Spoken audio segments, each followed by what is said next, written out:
Y'all, how you doing? Um, okay today. It's a rainy day. Had to go get my groceries, and unfortunately, lots of stomach cramps today. But I'm back home, chilling, and just playing on the Xbox.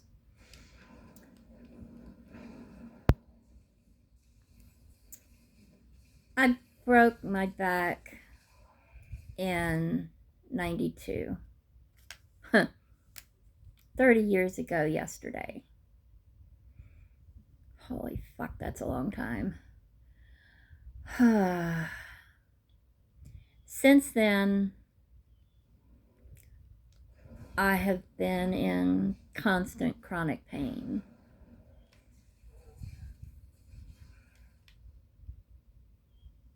There have been days that I haven't been able to get out of bed.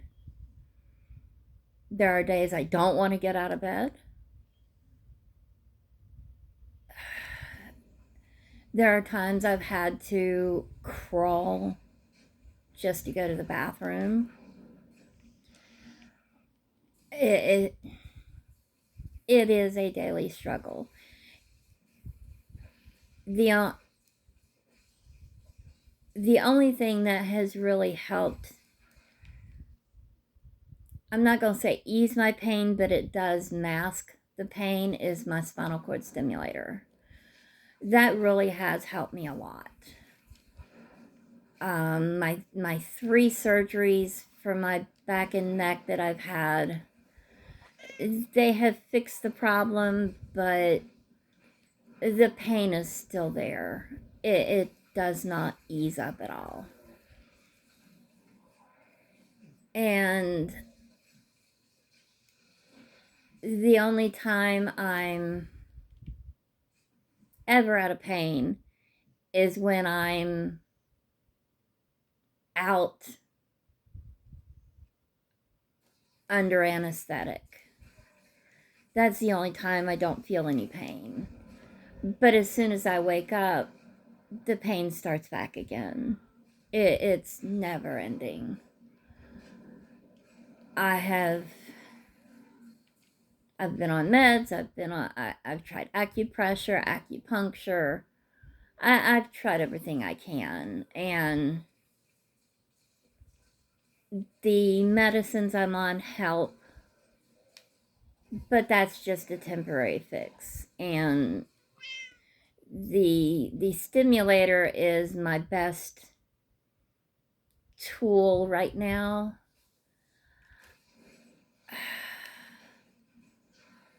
But a tool's only, yeah, a tool is not perfect. Not at all. I've had, along with my back, I've had problems with endometriosis.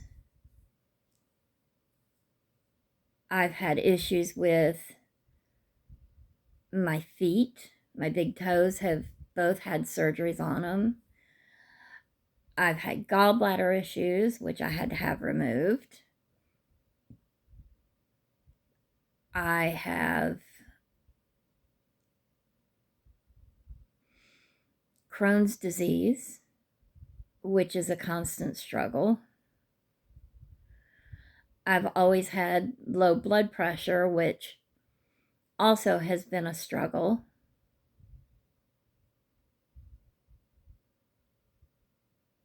Otherwise, my health is pretty good.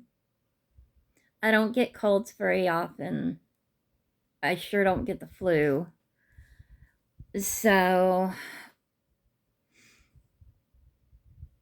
life is as good as it can be, I think. When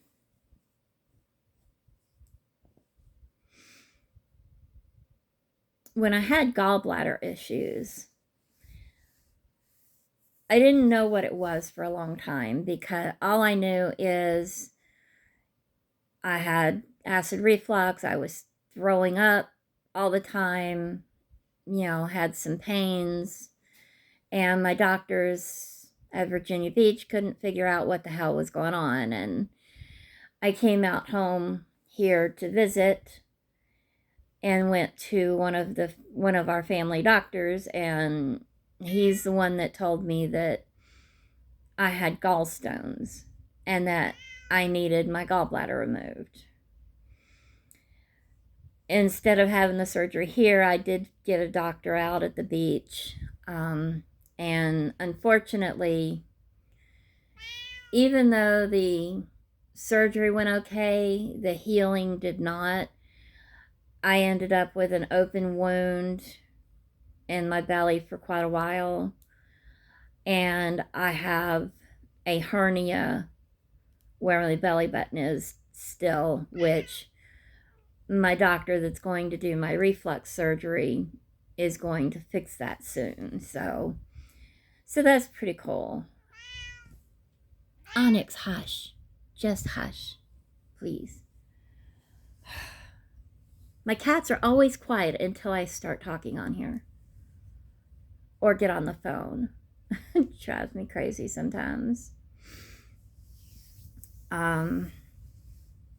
It was even after I had my gallbladder removed, things got better, but I started having even more issues after that.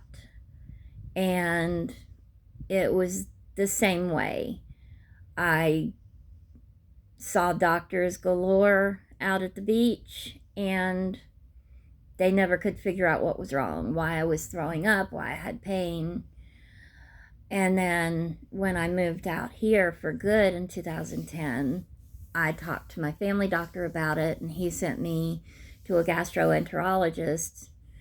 And even though I had had colonoscopies before, when the doctor out here did the colonoscopy, you know, as soon as they were done, they're like, you've got Crohn's disease, and that's why you're having the issues you have.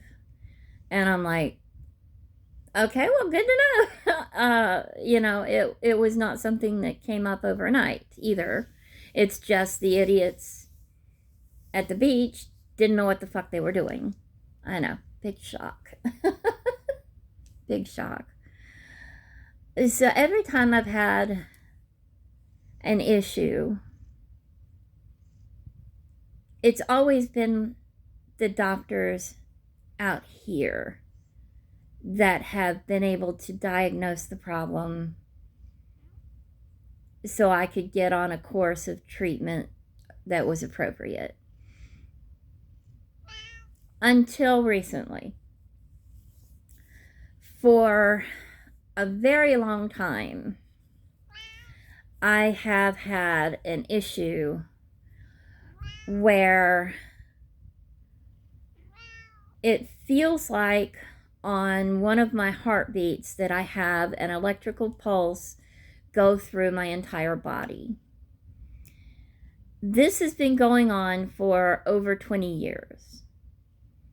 So long before I got my spinal cord stimulator, so it's not that malfunctioning. It will happen sporadically. There is no predicting it, no way to tell when it's going to happen, when it's not. Sometimes it will happen, you know, once every few minutes. Sometimes it'll happen almost every 30 seconds for hours. And that is the only way I can explain it, is it feels like an electric pulse goes through my entire body from my head to my toes. I've had EKGs, ultrasounds,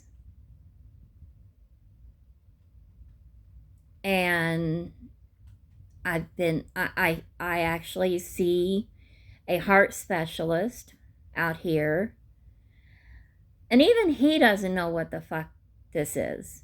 Not a clue. I also have what's called essential tremors. My hands are pretty good until I actually go to intentionally pick something up. Like a piece of lint or a piece of popcorn, and then my hands will go like this. So my doctor, my family doctor, had sent me to a neurologist, and they said it was not Parkinson's. Thankfully, my mother had Parkinson's, but they said it was not that, and they put me on a medication to take to help with it, and my medicine does help. And even though it's a medicine that will help heart issues, it has not stopped the electric shock feel that I get. There will be months that I'll go without it happening, and then out of nowhere, it'll hit me for weeks at a time. And like I said, my doctor has no clue what the hell the problem is. My heart is fine, but we just don't know what this issue is, whether it's neurological, whether it's something in my brain, whether it's a chemical misfire, whether it's something with my heart. We don't know, and it's very frustrating when you go to a specialist and even the specialists don't know what the fuck's wrong with you. I that has been my life, and you know, it happened with my gallbladder, it happened with my Crohn's, until I found a doctor knowledgeable enough to know what was going on. And I have that hope that maybe in the future a doctor will figure out what this issue is and be able to help me with it. But as for now, it defies logic.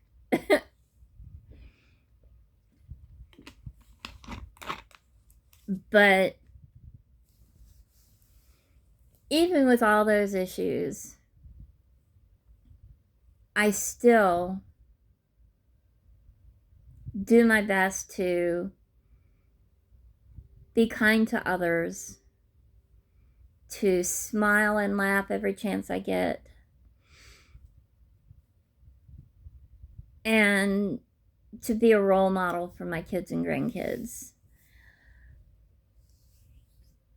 I had a really bad day, or well, it was more like a bad week. Stay back. Stay back. I had a really bad week, and I had a pain management appointment.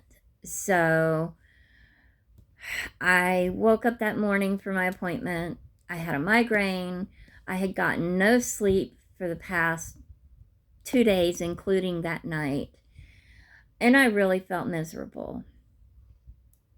And I got into pain management, and when the nurse took me, called me back, she's like, hey, how you doing? How you doing this time? And I'm like, I feel miserable. I'm like, I haven't slept. I've got a migraine. I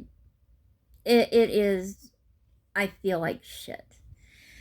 And she looks at me and she's like, I would never even guess that you were feeling bad, because every time you come in this office, you always have a smile on your face and you always are upbeat.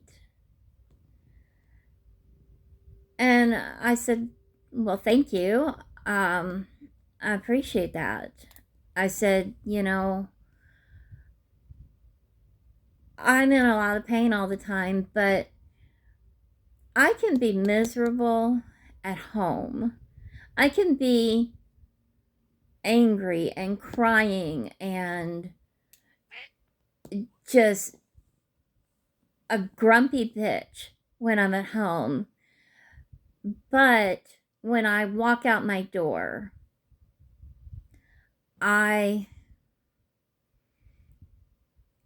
leave it all pushed down in, and I will smile even when I'm at the point where I'm ready to break down crying because the pain is so bad. This world has enough unhappiness in it. And I'm a firm believer that you never know what somebody's going through. So that smile you give a person may be the only smile they get that day. That nice, considerate hello, or being able to help somebody, that may be the only kindness they've received in who knows how long. And this world is never going to get better if we're all stuck in our own sad, pathetic minds, not helping anybody but ourselves, and not realizing how much of a difference one act of kindness can make. I have seen a lot of videos lately where it's the stories about, somebody is down and out and a stranger helps them and all they ask is to pay it forward. Well, why has it taken 20 years for people to finally start realizing that pay it forward is a good thing to do? The movie came out in the late 90s, I believe. And it is just now taking people to realize, hey, the concept behind that's pretty cool. Maybe we ought to do that kind of thing. That's a fucking 20-year learning curve. What the fuck? I will do anything and everything I can to help someone if I'm able.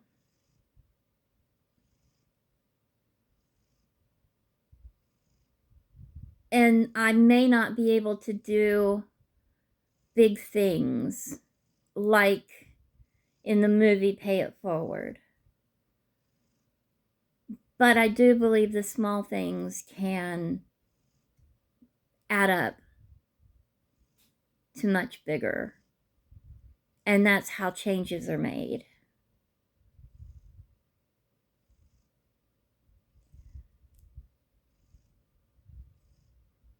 There's a quote from one of my favorite movies. Some of y'all may know it. The movie's called Best Little Whorehouse in Texas. And it's got Dolly Parton and Burt Reynolds in it. And in it, Dolly Parton has a line and she says, "I've always believed that if you see someone without a smile, give them yours." And that has been very impactful on me. Because nobody's life is perfect. Yeah, I got a lot of things that are fucked up. But you know what? My life is good. And I've had a good life. I've had love. I've had joy. I've had miserable times and sorrow. But those bad times have only served to help me see how great those good times are.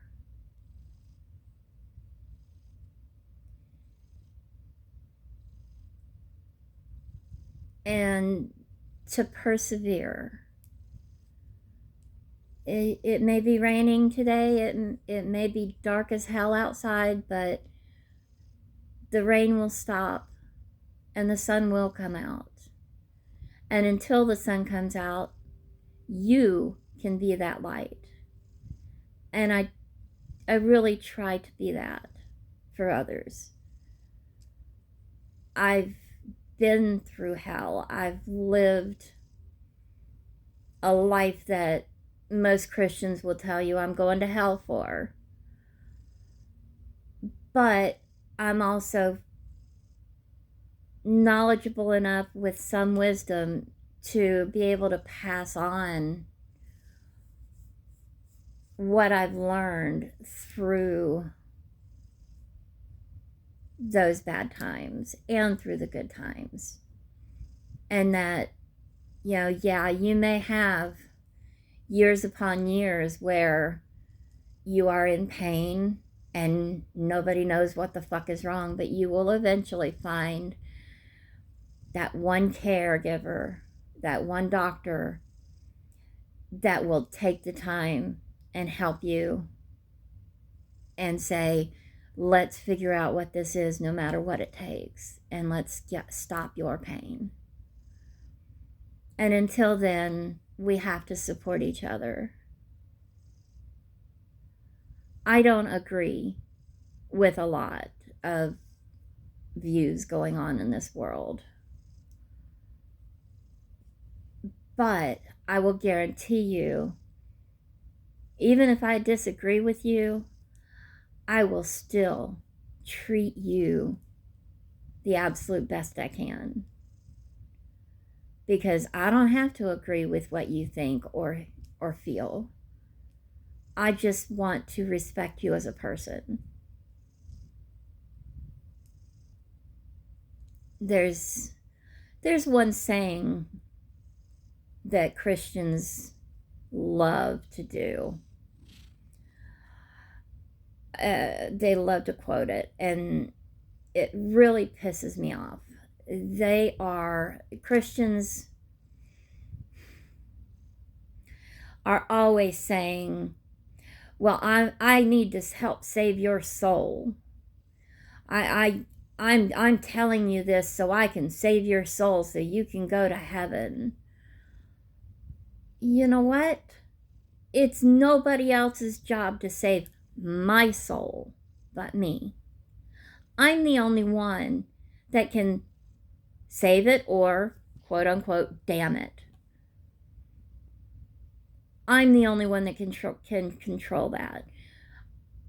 I am all for praying for someone.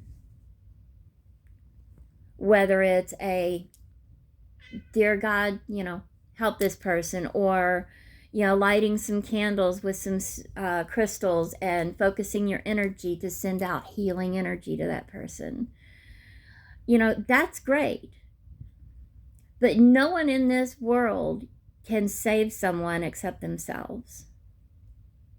And that goes for spiritually and physically.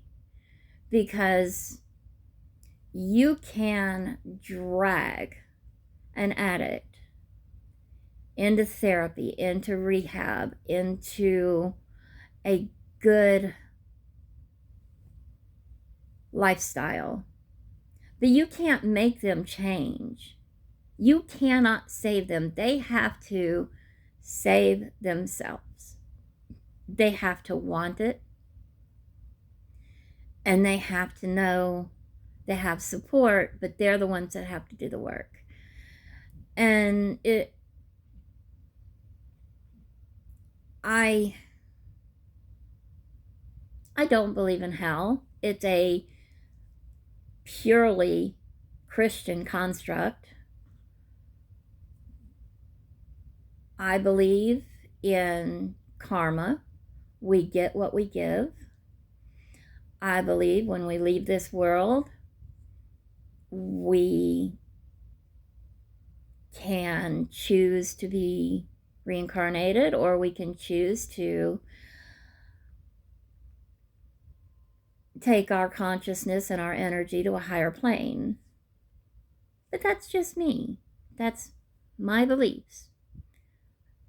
You don't have to believe them, but that doesn't mean they're wrong. And I will never tell you your beliefs are wrong. I'll just tell you that I don't believe in it. We've become a society of the illusion of tolerance that keeps masking all the intolerance.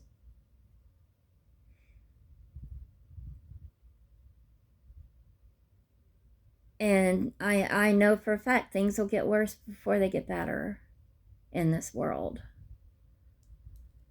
So, take a few moments each day to really realize how blessed you are, how much happiness you bring into someone else's life.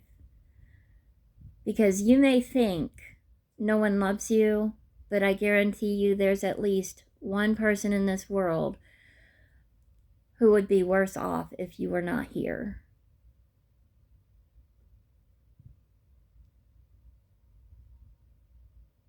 We, each of us, need to be the change. Not by spouting platitudes and posting, I'll pray for you, and posting helpful memes. That's all great and wonderful, but if you don't put action behind it to make that change for the better, and then what's the point?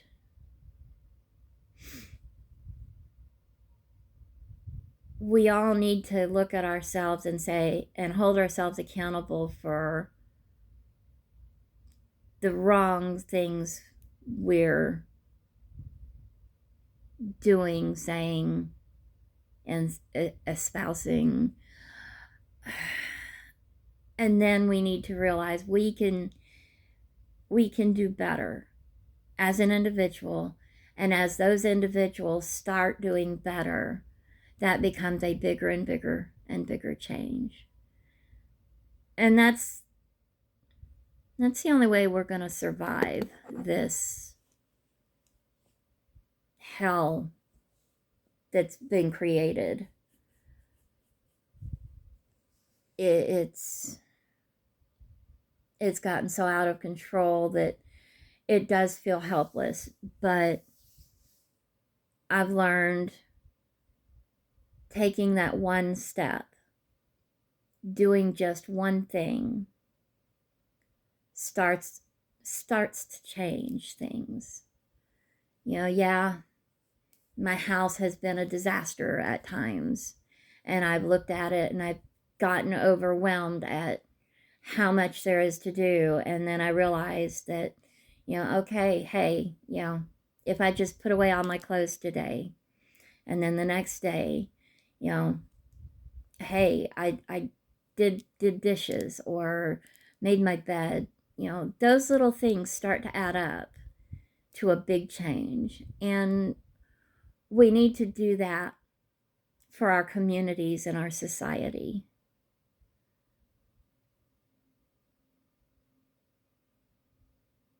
We have so many people in this world that go without the bare necessities of life: food, clothing, shelter. Too many people don't have these things, while that 1% who has everything they could ever imagine does nothing to help anyone else.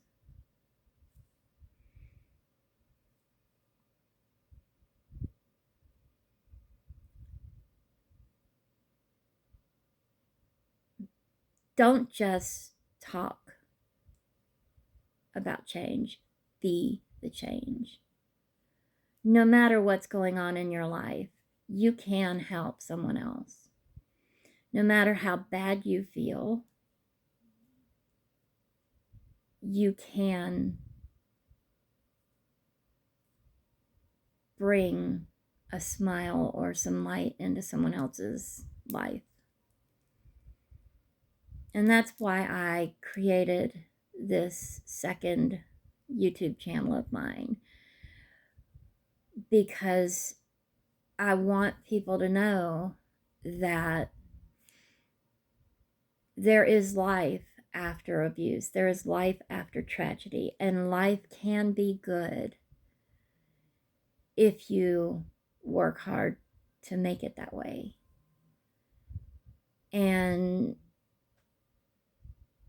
to hold yourself up to a higher standard rather than accepting less than. And by that I mean less than what you can be, less than what you deserve to be.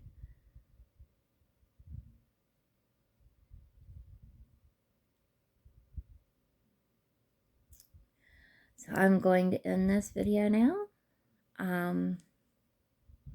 If you've watched this, I thank you very, very much. I appreciate it. I love you all. I wish only the best for everybody. I hope y'all have a blessed day. And I will talk to you in the next video. Bye.